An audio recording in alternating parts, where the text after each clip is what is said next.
Well, congrats on being Trevor. Thank you. This is amazing. So give us a timestamp today and where you are in filming and what you've been filming today. Because this, obviously, just want to say this is all going to be embargoed closer to the film's release date. Well, I'm almost done filming, actually. Okay. We've almost shot all of Trevor's scenes. I have about 3 days left to go. And so right now it's kind of this, the scene that we're shooting is going to be taking place before we go to the club. Tessa and I go to the club.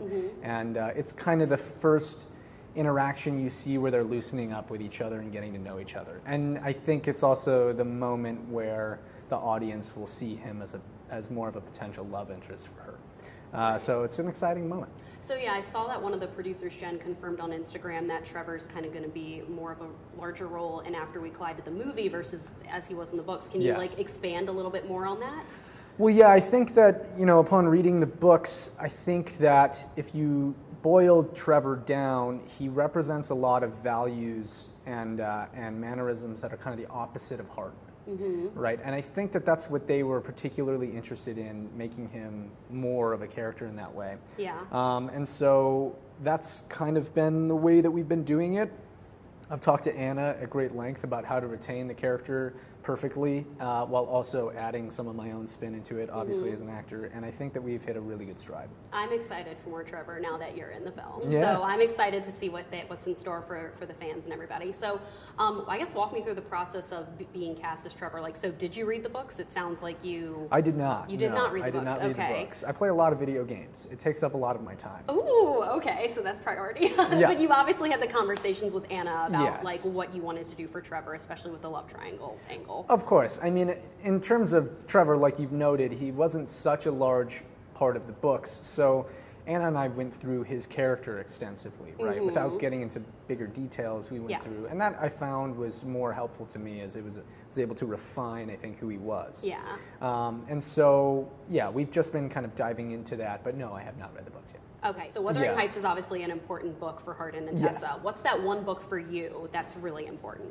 That one book for me, I would say Cormac McCarthy's Blood Meridian. That one like really sent me over the moon when I was reading. Not only did I find that he was able to suspend himself as an author, but also tap into another version of himself as an author that was interesting and intriguing, and I actually found it very akin to acting.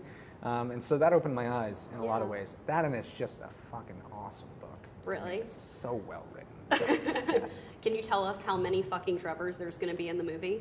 I will say that they do make a big moment of it. So, it's so good so in the when books. it happens, you will definitely know, but I will not go into more than that. Okay.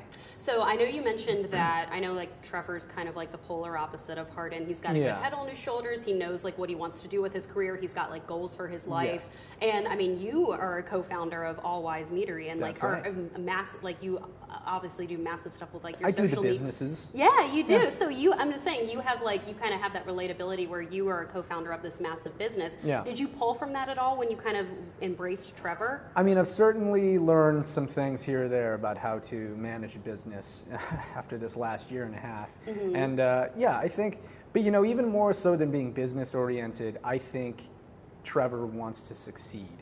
I think that he has a self-made responsibility to himself and to his family that he really wants to see through to the end. And that has given him great upward mobility, right? And so I think personally, there are aspects of that that I share with Trevor, and in maybe our entrepreneurial interests or our just willingness to drive something to the very end of it.